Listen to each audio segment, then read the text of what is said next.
Good evening, everybody. Welcome to the fifth of six LSU political forums that we're having. This one is on the environment. Please tweet any questions you might have for our distinguished panel to hashtag LSU Votes. Also, I'd like to tell you about LPB will be doing a Louisiana Public Square, Louisiana's Youth Vote 2012, on Tuesday, October 23rd from 7 to 8 at 7733 Perkins Road. All students are invited to attend. You can RSVP if you have any questions about, if you want to be on LPB at Public Square, RSVP to publicsquare@lpb.org. Also, I want to let you guys know that Manship is having a viewing party tonight for the vice presidential debate at 8 o'clock. I think pizza will be served. After this, feel free to go over there, go to Manship for that. And remember to tweet any questions or comments to hashtag LSU Votes.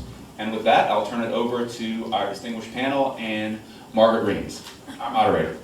Okay. Hi, everybody, and thank you so much for coming. This is really, really nice to have this chance to be together, especially before the vice presidential debate tonight. So we'll give them a good send-off, we hope. Anyway, I want to thank the Manship School for organizing this, and also the Public Administration Institute over in the College of Business, and also the LSU Public Relations Office, the Communications Group. Thank you. I know you guys have worked hard for this series of wonderful panels. And today's no exception. We're very fortunate to have a distinguished group of three of my friends and colleagues to come and shed some light on some of the environmental issues that are going to be, we hope, front and center in this presidential last 4 weeks ahead of us here. So anyway, with no further ado, I'll just go down the list. And first we have Doug Daigle, and he is the coordinator of the Lower Mississippi River Sub-Basin Committee that EPA put together to look at the Gulf hypoxia problem. And this is the EPA Gulf Hypoxia Task Force. And Doug is also the former, or recently, the CREST director of that program here at LSU. And this is the Coastal Research Program that is housed here at LSU as well. And then next we have Ed Overton, that is familiar to many of us through his many appearances and public statements about the oil spill over the last couple of years. He's a professor emeritus within the Department of Environmental Sciences here at LSU. And last and certainly not least is our dean, Chris Delia, here at the School of the Coast and Environment. So again, we're delighted that you all are here, and my name is Margaret Reams, and I'm an associate professor also in the Department of Environmental Sciences. So again, thank you and welcome. So I guess we'll go ahead and get started here. Over the last few weeks, I think we've all been riveted looking at one debate, the first debate, also press conferences and different stump speeches that the different candidates have been giving. And there's certainly been a lot of talk and a lot of heat about some topics, but it still seems that environmental issues are not necessarily at the forefront so far in this campaign. So the first question to our panel is, what do you think that the candidate's #1 concern for the environment ought to be right now? And we'll just start, I guess, with Doug. Well, I think it's interesting. I think environmental issues actually have been at the forefront, but they're not being discussed in terms of the environment. They're being discussed in terms of energy, jobs, and the basic role of government, and what that should be. So they actually been at the front, and there are some pretty strong differences between them. If I were being asked, I would say that the #1 concern should be climate and energy, and the two go together. And we have some serious, really serious issues with both, and they could affect this state in particular. Well, I think clearly the economy is the overriding issue in this whole campaign, and so we come down to how can we have good economic advancements and still maintain environmental quality. So looking at policies, tax policies, the regulations, the control of government, how can that be done such that we retain environmental quality but don't stymie economic development? People without a job are really unhappy, and that's what we're seeing in this election. We've seen this just impressive, I'm sure in your lifetime. I remember in the early 70s when the unemployment rate was 7, 8, 9%. but certainly not when I was graduating and moving into the profession. And it was a really tough time. I just was lucky to find a job. And now you're facing this same issue. So the economy is critical, but at the same time, we don't want to just forget that we need to live in a clean environment. We need to keep our nests clean. So to me, I think the big issues are how can we maintain economic stimulation without sacrificing the environment. Yeah, I think the biggest issue that this country is really facing is energy, and it has huge ramifications for both the economy and the environment. There's a lot of misinformation and disinformation out there about energy. I think the quality of political discourse is poor in that sense, and I think both sides have a lot to gain by being a little bit more honest about the facts and a little bit more interested in real issues, not manufactured ones. Okay, well, that's actually an excellent segue into our next question, which is close to home and close to the environment here in Louisiana. And that is, do you think that there is an innate conflict between energy development, energy exploration and development, and a clean environment? And you know, do we think that there is that a false dichotomy, that we have to give up an environmental quality that we would like in order to have energy that we need? I'll stop. Okay. There is no way you can generate energy without having an environmental impact. I teach a course on energy and environment. This is a blatant advertisement for that course. If you're interested, please sign up in the spring. I mentioned to people right at the outset that there are always going to be trade-offs.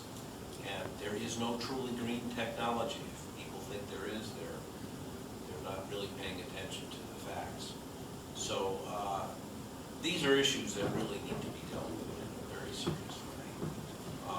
There are always, as I said, going to be trade-offs.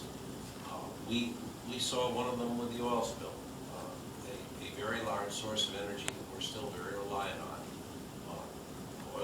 petroleum, oil and gas, has potentially devastating effects. There are not easy substitutes out there. People like to think that they can grow corn, put up a bunch of windmills, and the problem is solved. But unfortunately, it doesn't work that easily. There are a lot of reasons why. It'll take an hour to explain just a few of them. But these are issues that are going to be major ones in the future. And the biggest question is, how can we generate a huge amount of energy that the global population uses at minimum effect? And as Doug suggested, the climate issues that are out there are potentially very large ones. All right, let me just comment that there's environmentally effective ways to extract fossil fuels out of the ground and ways that will cause a lot of environmental damage. And several decades ago, coal was taken out of the ground by just stripping off the surface of the land and digging up the coal. And a lot of this is going on in the tar sands now up in Canada. So, and really that's a pretty invasive technique, because the topsoil holds the plant surviving. It's the soil that allows the plants to grow. Well, there are better ways to get coal out of the ground, and probably tar sand. So if you do it in an environmentally effective area, away, then you're not causing environmental damage, but you are extracting the benefits of those fossil fuels. And the same holds for oil and gas. We don't want to do it such that it's done in an unsafe manner, and we have events like the Deepwater Horizon event. Turns out that, you know, that was a series of things that happened that ultimately resulted in a horrible oil spill. Any one of those things, had it not one of the little things, had it not happened, the perfect storm wouldn't have come. So we can look back in hindsight and say, look, let's don't do it this way again. Let's don't get in a hurry to move that damn rig, because of course it was costing hundreds of thousands of dollars to leave it in place. But those hundreds of thousands of dollars that BP and Transocean were trying to save ended up costing about $50 billion. But that probably wasn't such a good move to speed things up.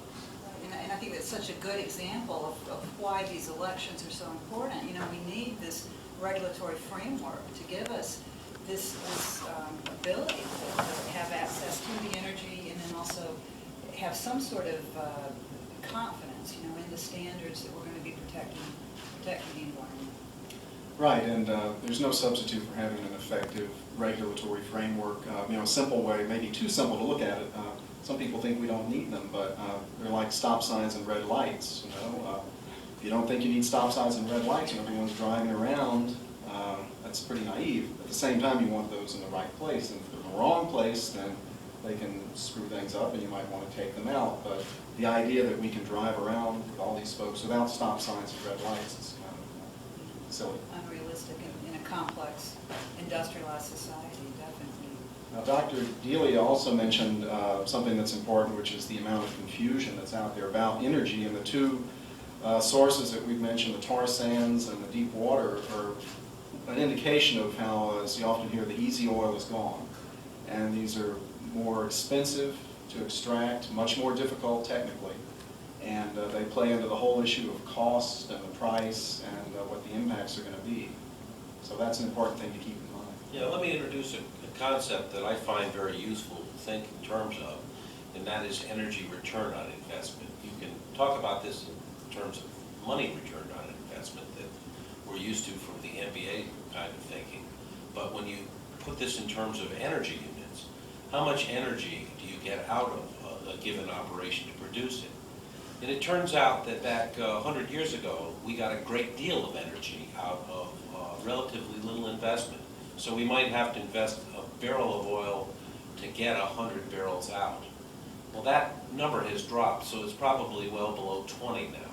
So that means to get the same amount of usable energy out of the ground, you've got to invest a whole lot more energy, and that's going to have environmental impacts. Eventually you get to a point where the ratio is 1 to 1, which is not a favorable one at all. Many folks argue that biomass production is at that level, and the tar sand oil production is close to that level. So that's not a particularly good bet, and that's one of the challenges that we face in the future. I think we'll check and see if we have any questions that have been posed. We do actually. Chelsea asks, could economic stimulation and a clean environment be a symbiotic relationship? I mean, and to take a real case example, I think the stimulus bill that was passed in 2009 was an attempt to do that in a lot of ways. A big part of it had to do with trying to catalyze, clean, efficient energy production, and I think it was a good investment. I think it's the part of it that probably will have the most lasting effect. Yeah, I'd say that the energy infrastructure is very challenged, particularly electricity.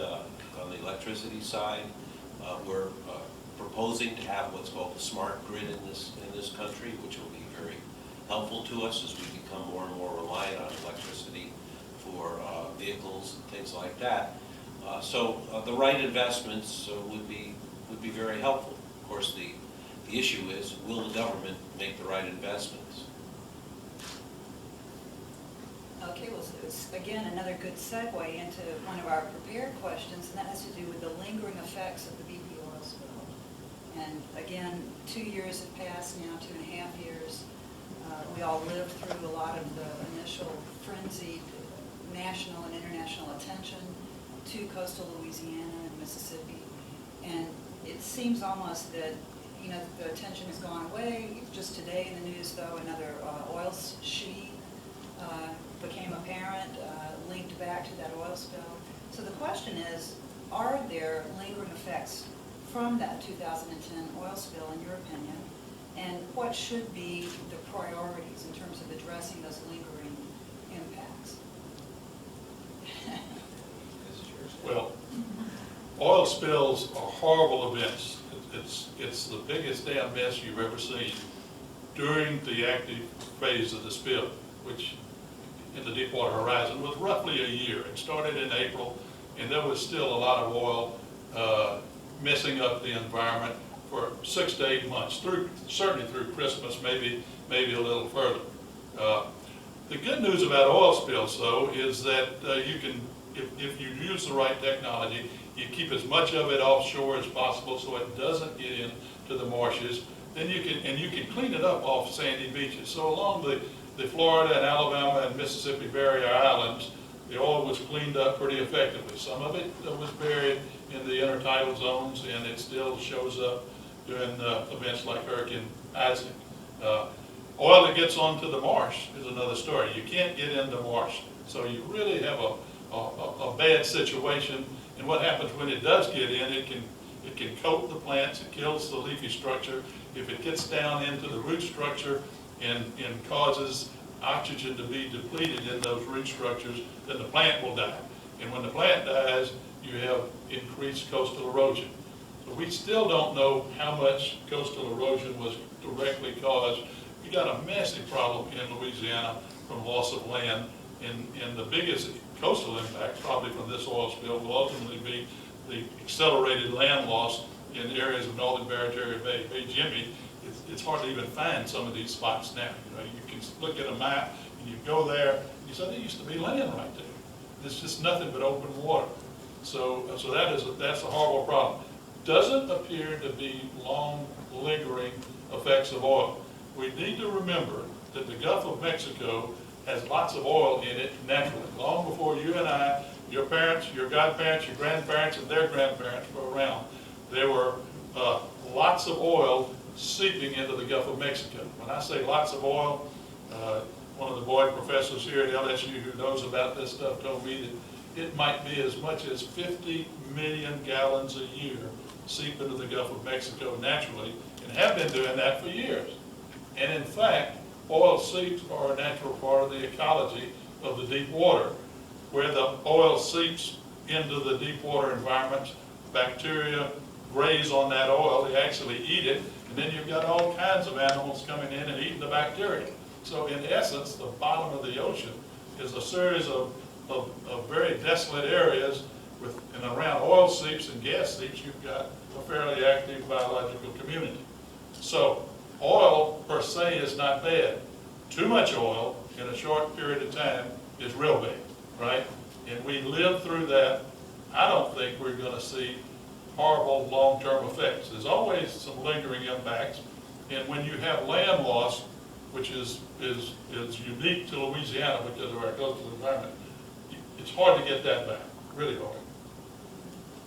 Yeah, to put it in perspective, the number Dr. Overton just cited is about a quarter of the total from the Redondo spill event on an annual basis. So that's a lot of oil.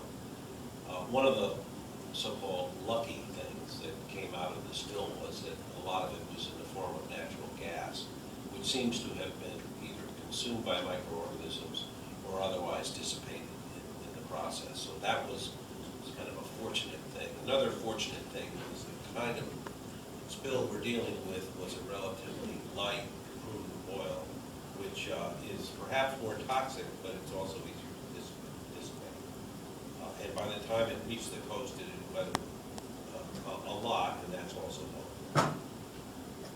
I guess we could mention too that one of the ongoing questions about impacts is on people. All across the coast there are folks who were exposed, who feel they were exposed to the dispersants. You know, the response was huge and diffuse, and there was I don't know how well everyone was keeping track of it, but there were dispersants being aerially, and there are people who have health, and it's been very hard to get a handle on that. The National Institutes of Health has started a long-term study to really try to document this, because there are individuals who I've met who, some of them were involved in cleanup efforts, and you could have acute or chronic exposure. A lot of this was acute exposure where it was, they didn't even know they were being exposed, and different people respond differently. So that's an ongoing effect that really should be looked at, because a lot of these folks have very little in the way of resources to help them deal with that.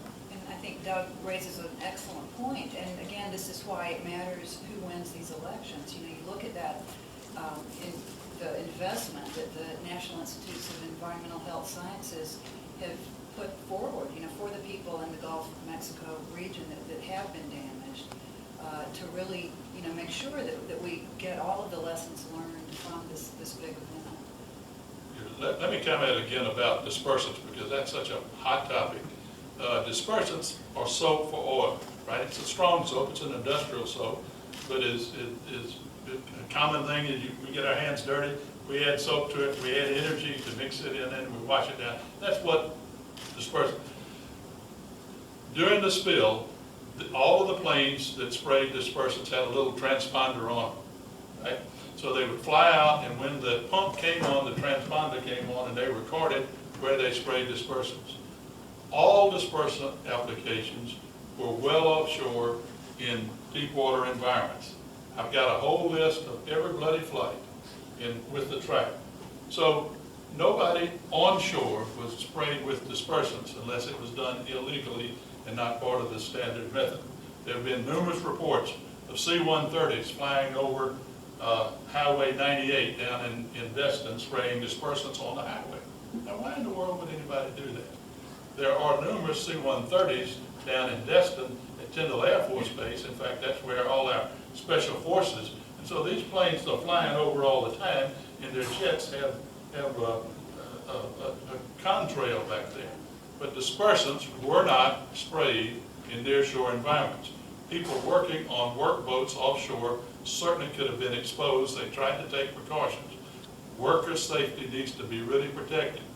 But there is scant to no evidence that the general population that was not involved in direct cleanup operations was harmed by any dispersants. And by the way, when you dissolve dispersants in water in 300 feet of depth, this material and the oil dissolves down in the water column, right? And it just basically gets dissipated, so you don't ever see dispersed oil washing ashore. If the oil washed ashore, by definition, it was not dispersed. When you disperse oil, you dissolve it down in the water column, and it spreads out. So no dispersed oil could come ashore by definition. A dispersant removes the oil, and it was in deep water. Now, it is possible, improbable, but possible, that some of that oil that dispersed down in the water column could have gotten in some current, and a little bit of enhanced water contaminated oil came near shore. But nobody has detected any of that stuff in all of the thousands, and I mean thousands, of monitoring efforts that have gone on during the spill. So there's a great deal of information out there, a great deal of human health monitoring. People were monitoring. There's a company out of Little Rock, Arkansas, that took samples on a weekly basis of volatile hydrocarbons, all of that along the Gulf Coast.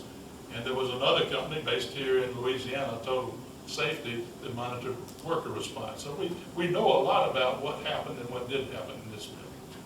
Yeah, if I could just follow up very briefly on my colleagues, I think that they both hit on something that really is very important, though, and that is workers and the safety of people that were trying to drill the relief well and were actively out there trying to manage the event itself. And there is some indication that they got a pretty heavy dose of volatile organics. And I think that EHS is trying to follow up with studies on those individuals. Okay, I think we'll check one more time. All right. From the Shameless Plug Division, this comes from Morgan. Could LSU's top-ranking landscape architecture program have any influence on our environmental issues? That's a great question. So would anyone like to address that? It does. Yeah. We have the Coastal Sustainability Studio, which does exactly that. It seeks to bring interdisciplinary groups of people from LSU together to design eco-friendly landscapes. And of course, after Katrina, and designing homes that can withstand storms. You know, it's just no sense at all for anybody in coastal, not only Louisiana, but this to build a house that can't stand hurricane winds. I mean, it just runs up the cost, it runs up insurance rates for everybody here. Why not build homes all across the South to the same standards that are being applied down in Miami after Hurricane Andrew, right? It just makes absolutely, it'll lower every, so that's a place where architecture can get involved and demand that we meet reasonable standards in construction. And certainly at the local level, you know, here in Baton Rouge, they should be listened to a lot more, I think. And we have a good good parish master plan now, but it needs to be implemented. And they're a huge resource that should be utilized for that. And it's not just local, because since we're a major metropolitan area, if we make good investments here, that helps set a precedent. So. And of course, again, whenever we think about building standards and comprehensive land use plans, those kinds of ordinances and requirements are not without their detractors and people that resist, being told what to do on private property.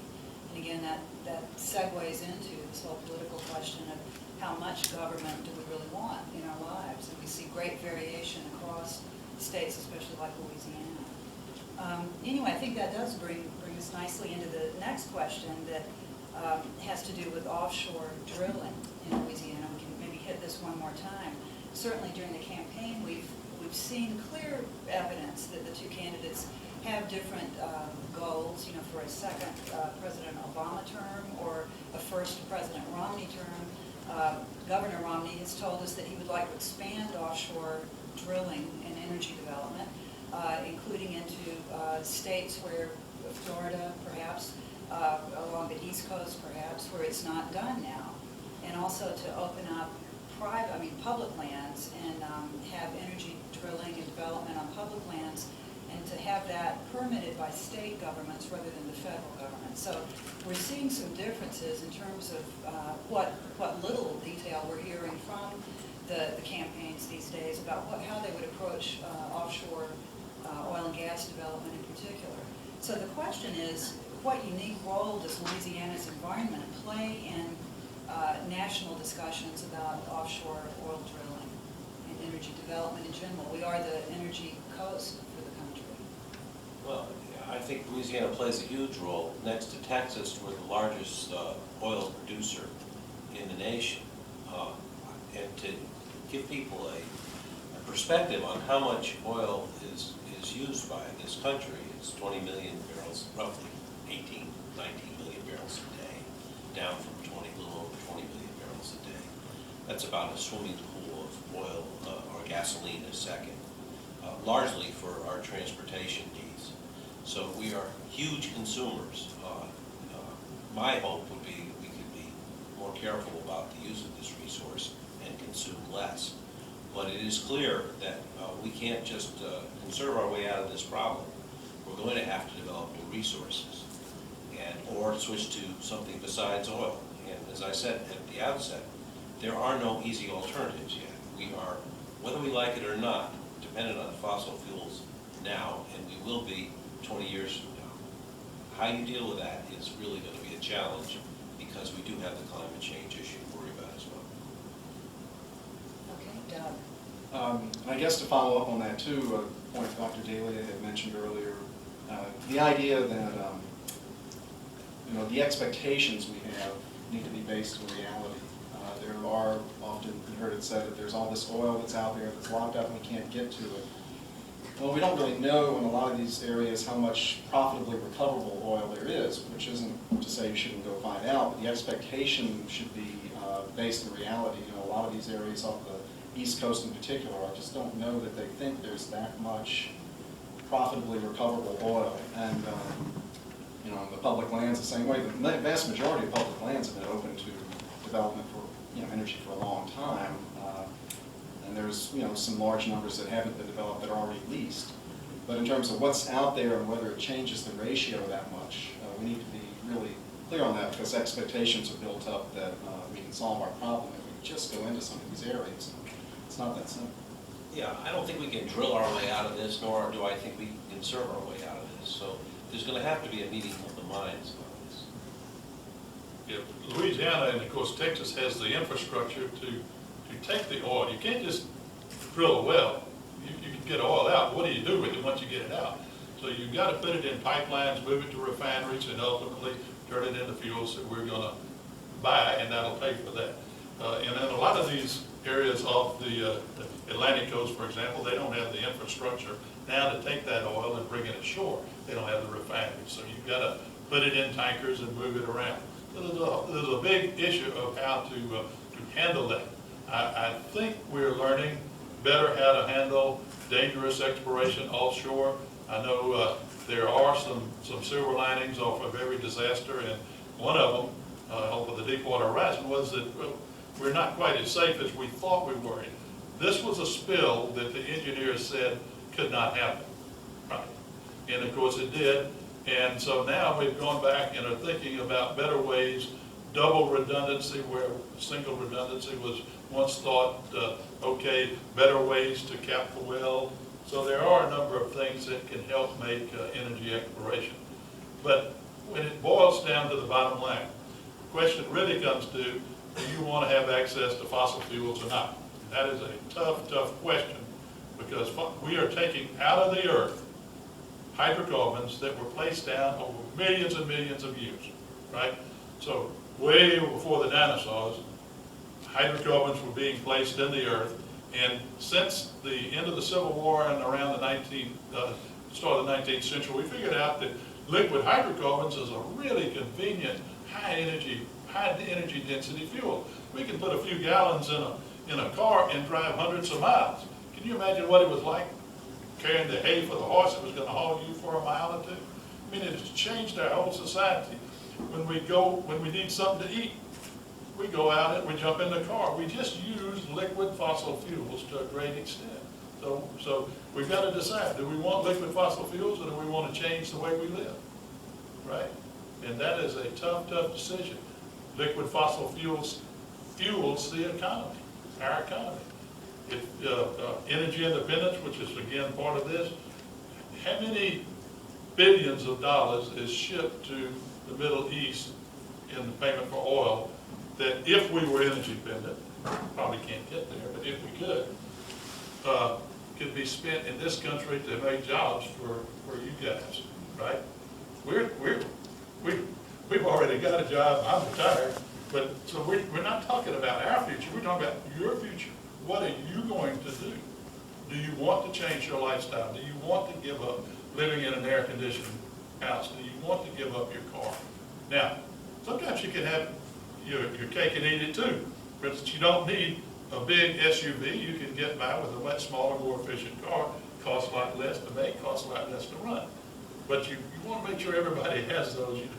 If you got some cowboy running down the road in a big truck and runs over you in one of these small cars, there's not going to be much left but a grease spot in the road. So we need to be careful how we move ahead.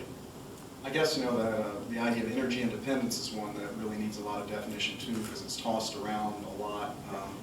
If you're talking in terms of crude oil, does that mean that, the 18.8 million barrels that we consume every day, and we produce about 5.7 million? So are we going to close that gap? And for how long could we do that?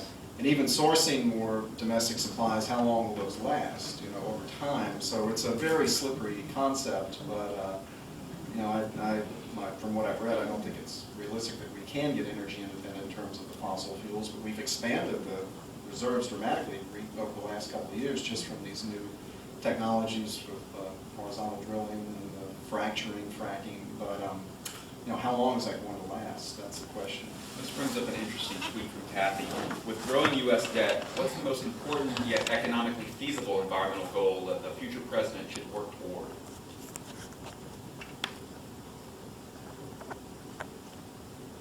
The economically feasible part, it gives me pause.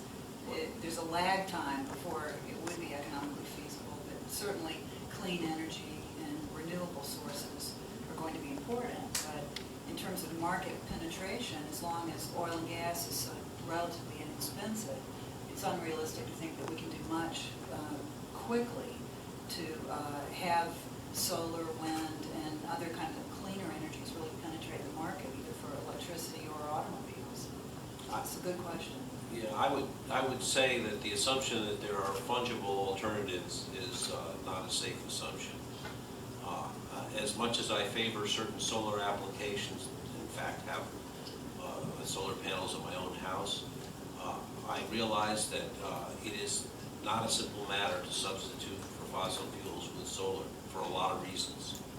And even if we had the easy answer, simply switching our society over, the vast infrastructure we have now for handling fossil fuels is going to take a long time. So that is a real issue. Back to the question, a government that spends itself into oblivion is not going to be very effective at managing anything. So there is a strong argument that eventually we're going to have to get our spending under control and have a vital economy. And the big countervailing issue is the right and proper role of government to regulate and to make sure that we have a level and fair playing field. And I think that's what the debate is all about, is where's the balance point and how do you achieve that? One of the classes I teach is on environmental policy, and we study the built-in sort of paradoxes and irrational aspects of U.S. policymaking when it comes to environmental issues. And one of the topics we've been talking about just in the last few weeks has to do with this short-term bias and a real lack, I think, of leadership when it comes to looking beyond the next election cycle. And it extends into the private sector too, with the industry leaders as well are looking for the next quarter's return. We see that there are all kinds of incentives to really maximize, some sort of benefit in the short term and avoid as many costs as possible. And I think this whole question of leadership that is going to push us beyond that very systemic, serious bias, I think, in our democracy of just looking for short-term kinds of policy options. Well, the question of expectations too, a false expectation is built that if we just did this, Yeah. it would solve our problem, and it's just not that simple. And certainly in terms of relation to the debt, I've heard some folks claim that, well, if we just unlocked all these energy areas, that production would expand so much it would close. That's not we just can't assume that. So, and we're not children, and we need. But the cost of energy is certainly something that is going to factor into it, and among the different sectors, I mean, in terms of making the electricity more affordable for people, more efficient, the energy efficiency we've done a lot in the U.S. to increase it, but it's a huge resource that we can still expand to get more services out of the amount of energy that we're producing. We're seeing an enormous transformation of the U.S. energy industry right now, and I think a lot of people aren't aware of it, but we're seeing coal diminishing at a very fast clip as a major source of energy for electrical generation, and natural gas rise to take its place. The big issue, of course, will ultimately be fracking, and whether that is judged to be as safe as the industry says it is or not, because that's where this natural gas is coming from. Well, we've got a rather specific question here about the idea of clean coal and natural gas, how long we can kind of go down that path. And I think we've touched on it a little bit, but does anybody want to add anything else? Well, coal is a huge possible supply of energy for us. The problem is that on a per weight basis, it's the largest source of CO2 that threatens climate. So if we use a lot of coal, we're going to produce a lot of CO2. Natural gas is less so, but there are trade-offs with natural gas, as I said, for fracking. So, in my view, we need a diversified energy economy portfolio of sources. We definitely need to figure out the clean coal problem. And Stephen Chu, the Secretary of Energy, has identified that as one of his most important priorities, and I think he's exactly right. I think the United States is in a very dangerous position right now as we run away from coal as fast as we are. Yeah, can you imagine people in West Virginia who that coal extraction is a gigantic part of their economy? I don't know if you've ever been to West Virginia, but it's a very mountainous state, so you can't have a lot of farming like we have in Louisiana. So if you take coal away from the people in West Virginia, you just expand the poverty in Appalachia, right? So what? It's a good point. These people would just come at us. I mean, the folks in West Virginia will absolutely demand that we continue coal, even if it is a bad fuel. The coal in the West is a cleaner version of coal than the Appalachian coal. But the oldest serving senator until he passed away was from West Virginia. So West Virginia had incredible political clout. And in fact, it's a coal production is a vital part of their economy. It would be the equivalent to saying, Florida to go to the beach for a vacation. They don't come to Louisiana for that. We have to, if we're going to have a viable economy, we've got to do something. We've got to take advantage of the mighty Mississippi and the benefits that it gives. And one of those benefits is access to a lot of fossil fuels.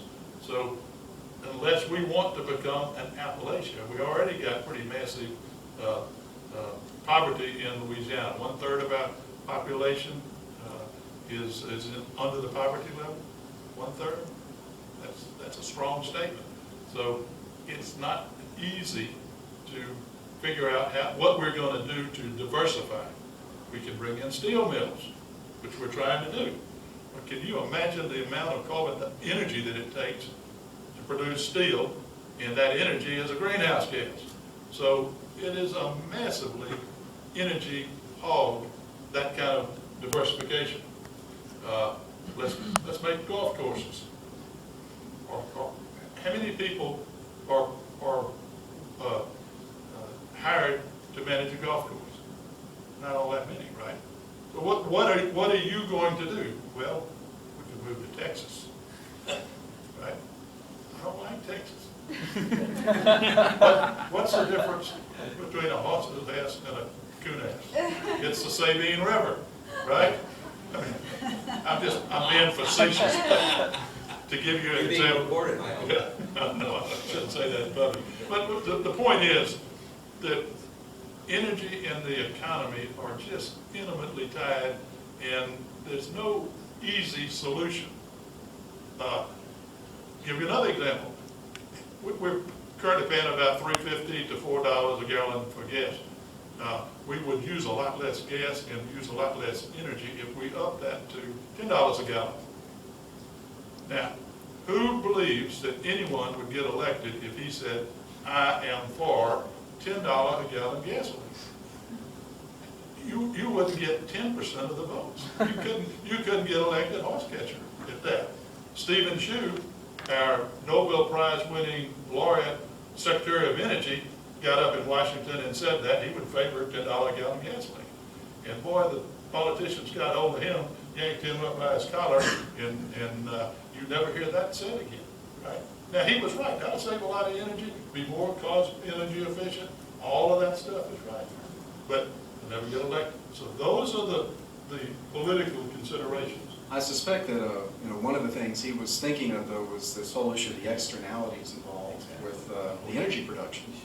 And climate is the biggest one, but there's a lot of other ones. Mountaintop removal from coal is certainly a huge problem in Appalachia. But the trap we're in, which we've been talking about, is that yeah, the cost that we pay now massively undercounts those externalities. Exactly. But the American consumers can't pay the amount that it would take to cover the externalities because we're trapped in a system that was built to use cheap oil over the last few decades. You know, the levels of the cost it was at. And now we're moving out of that in terms of what the cost of oil in particular is, and maybe something similar for coal. But you know, that's the trap we're in.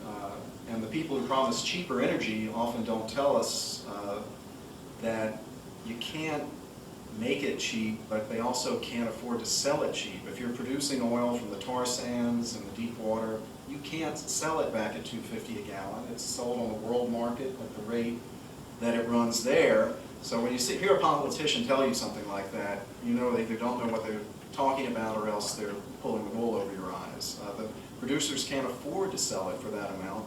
And if I understand this correctly, you know, the natural gas situation we have here is kind of an inverse where the price has gotten so low that it's slowing down the production because it's too low.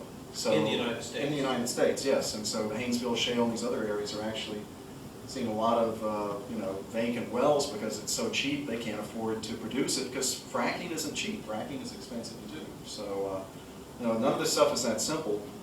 With all the sources, though, the issue of efficiency is the key one. Whatever source you're using, if you're getting more energy services out of that energy, the same amount, then you're benefiting the economy and consumers are saving money too, if you can find a good way to do that. By the way, one way to get the price up for this natural gas and start production again is to export it. So there's a company that's being built down at Sabine Pass to take some of our cheap natural gas and turn it into a liquid and ship it overseas. Now that sounds like a great idea. We've got to get the price up. And baloney, that's giving away our fossil fuels, right? Let's keep it over here. But then the people that are producing say, wait a minute, we can't make a living keeping it over here. So these are the dilemmas. There's no easy answers. And I might add to what Doug said, it's not just the U.S. consumer, but the world economy is tied for most, certainly all developed nations, China, India, things like this, to fossil fuels. Yeah, let me just mention a couple of things that you're not hearing politicians on either side talk about, and because they're pretty hot buttons. You're not hearing people talk about the population, the human population issue. One of the big issues in this world right now is that we have 7 billion people on the planet. When Dr. Overton and I were born and were the oldest people in the room, there were a little over 2 billion people. So we've seen the population, the human population, multiplied by a factor of 3 in our lifetimes alone. The impact of each one of us is very, very large given the amount of energy that each of us controls, the amount of energy use that each of us controls. So you're not hearing politicians talk about that because they don't want to, and because they know it's easier to grow an economy when you have a growing population than it is when you have a declining population. And there are a lot of other issues that I don't have time to go into. Another issue is how we use our land. We don't hear much about that, but it is much more efficient energy-wise for a society to develop clusters of settlements rather than to have the kind of suburban sprawl that we now have, which requires that we have automobiles, interstates, and a huge transportation system just to get to work. It is monumentally unpopular for a politician to say, we're going to take away your suburban tract of land. But ultimately, I think that these questions are going to come up simply because we painted ourselves into a corner and we're going to run out of energy, so we won't be able to do it. So the question that I would pose is, do we anticipate this and try to do it in an orderly way, or do we wait for a disaster to hit? I think these are big questions, but if I ran for political office on that platform, I wouldn't get 10 votes. Well, we've got, I think, about 10 more minutes, so why don't we turn to the final topic that we have on the prepared list, and that has to do with global climate change.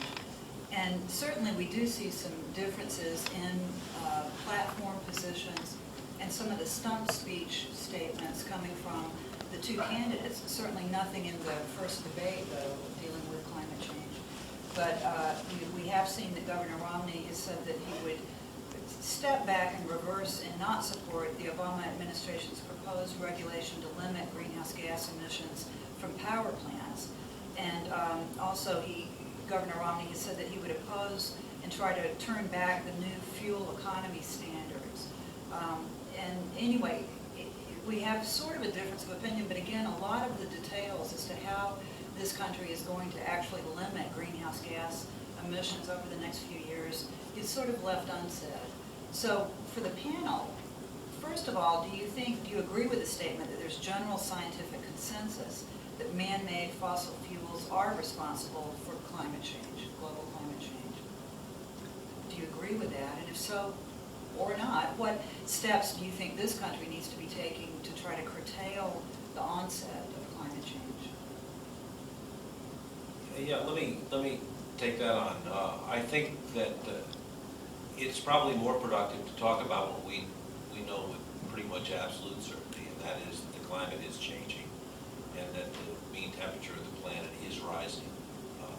And I don't care what the cause of it is an issue that is going to affect us all over the planet, and in this state will affect us a great deal because it's going to result in sea level rise due to eustatic sea level changes. So that we do know.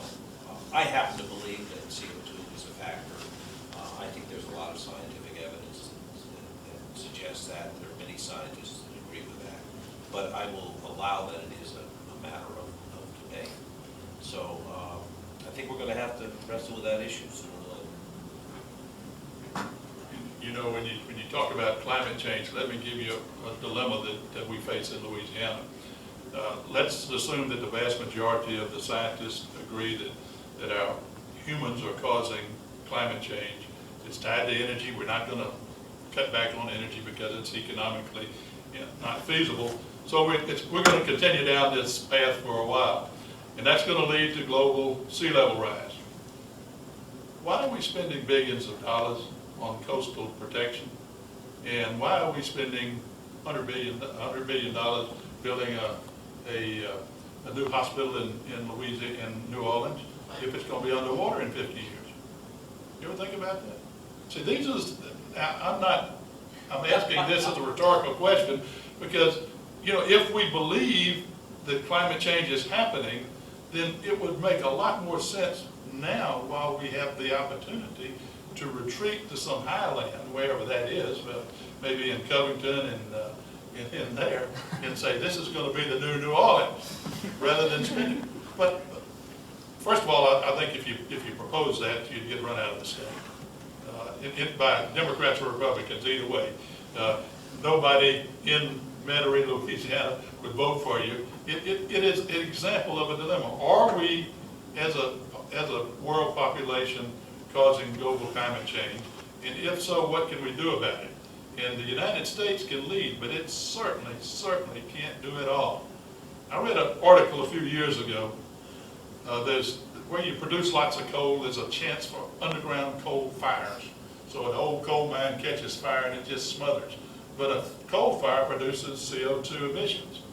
And there are enough coal fires, these burning coal mines, in China alone to equal the carbon dioxide emissions of all the cars and light SUVs in the United States together, right? This is wasted CO2 that's just burning.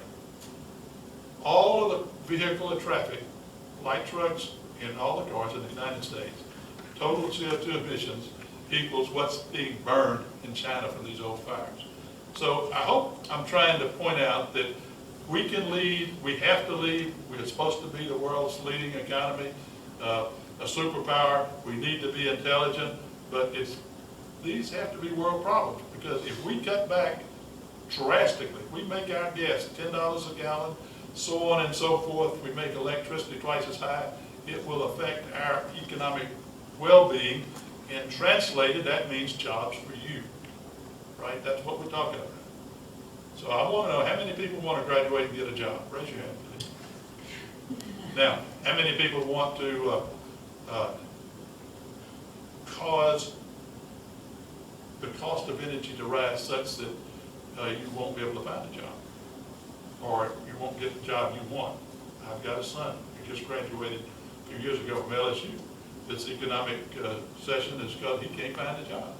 Now, he can find a job at Walmart or Burger King flipping burgers, but you know, we spent a lot of money to get him through LSU. So these issues are incredibly complex, and global warming, the implications are pretty massive for the climate, and those are the externalities that Doug was talking about with sea level rise. But some of the consequences of that are we say we believe in all of this stuff, but we're not acting like we believe it. Because if we act like we believe it, we need to redraw the boundaries of coastal United States back to some defensible spot, such that when the sea level does rise, we won't have fishing off Highland Road here. You know, you mentioned the CAFE standards, the auto mileage standards. The Obama administration has pushed them up considerably, and I think it was a really wise decision on their part to do that. On the other hand, while the U.S. has enjoyed more energy production, the Obama administration is proclaiming that they're responsible for it. And in fact, that probably happened in previous administrations. This is the Bush administration's fault, if you will, and somebody's going to be blamed for it. And they're not blaming the Bushes for this. So you know, it's a mixed bag, and I think that both parties have their dirty little secrets that they don't want to share. It's up to you as people that are the truth squad out there to try to figure out what is true and what is not true. And in the area of energy and environment, there's no more difficult problem than determining that. Well, yes, I mean, it is. It'd be nice if it were a hoax. Unfortunately, it's not. And it's confusing to the public because there's a huge industry that's been constructed to misinform and confuse the public about this. But the science doesn't stand still. The science continually develops and progresses, and every issue that's been thrown in the way of the understanding of what's happening with the climate is getting resolved on the side of, yes, the anthropogenic influence is, you know, a significant factor in what's happening. And that's just unfortunately the way it is, and the climate doesn't care whether we believe in small government, and it doesn't care whether we have plans that don't conform with what's happening to the climate. So there are hard decisions. You know, the concept of waste and efficiency is a huge area of opportunity to recapture and use better and design better the system we have. But that system runs on energy, and if we hit energy constraints, then our options are limited in that sense, because building anything is going to take energy. But there's certainly better ways to do things, and we really need to look at those. Why in the South do we still have houses with black roofs? It's nuts. It's just nuts. But most of them still have black roofs. That's something that's very doable. But unfortunately, you know, we're going to have to deal with this, and China faces its own problems. Massive demand for energy, also unlivable cities, riots and protests that happen because people can't stand to be in a place where they can't breathe the air. And China is on an unsustainable path, and their levels of consumption could dramatically change if they have some kind of implosion and economic, you know, the world economy is all linked together now, and the vulnerabilities go from country to country. They're just as subject to them as we are. So things can change, but you know, addressing the emissions is something that's got to happen if you want to deal with it. It doesn't always involve deprivation. It involves a lot of decisions about investments and how you run your economy. If they're old coal plants, should those be shut down after a certain point? Should they be upgraded? Some people say just leave them alone. We can't deal with this now. Well, unfortunately, you're going to feel the effects of that. And you know, it's just one example. In China's use, they're doing a lot of green energy things to try to do a better job, but they also have hugely inefficient use in some places. They're in a case by themselves, but unfortunately the global impact that they have is just profound. And we should try to interact to the degree we can to try to influence what happens there and other places too. And we're kind of at this impasse now, largely because of ideology in this country, I believe. They've been incredibly effective at you know, throwing a monkey wrench into attempts to deal with this problem. And you know, it's a multifaceted problem because it involves the role of media, it involves the level of scientific education in the U.S. populace, and involves people in positions of power who are scientifically illiterate. Sometimes they seem to be functionally illiterate. I don't know. That's a big problem. It's not just a matter of having a different set of beliefs. It's basically accepting a fundamental basis of reality, that there are facts outside of your narrative, you know, and that's a reality. That is what the fight's about. It's not about really what's happening. It's about accepting the basis for reality, that there are quantifiable things you can look at to answer your questions. There are some folks in very powerful positions who do not believe that, so that's a problem. We have time for one final Twitter question. Very briefly, Ernie asks, with Louisiana being so dependent on the oil and gas industry, what clean energy options could also benefit our state in 25 words or less? Well, wind's been tried, and I don't think that's an option, particularly offshore on abandoned rigs.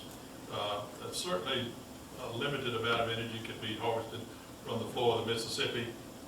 Again, we get situations like we've got now where the flow is very low, and so you've got a pretty expensive infrastructure that you put in place that you can use in the spring flood season, but this time of year you don't harvest very much. So I'll give you one. Sugar. Heating water by solar energy absolutely works. It's a very high energy yield on the investment.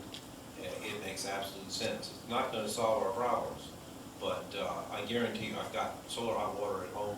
It works great. When we lost electricity due to Hurricane Isaac, I had warm showers when my neighbors didn't.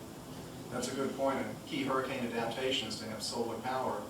because you'll still have electricity, unless your house gets wiped out, but if your house gets wiped out, then you won't have it anyway, so. I'm talking about thermal Yeah, power. yeah, I'm yeah. not talking about And photovoltaic. heating water is really one of the major The uses of most elec- efficient yeah. way of doing it.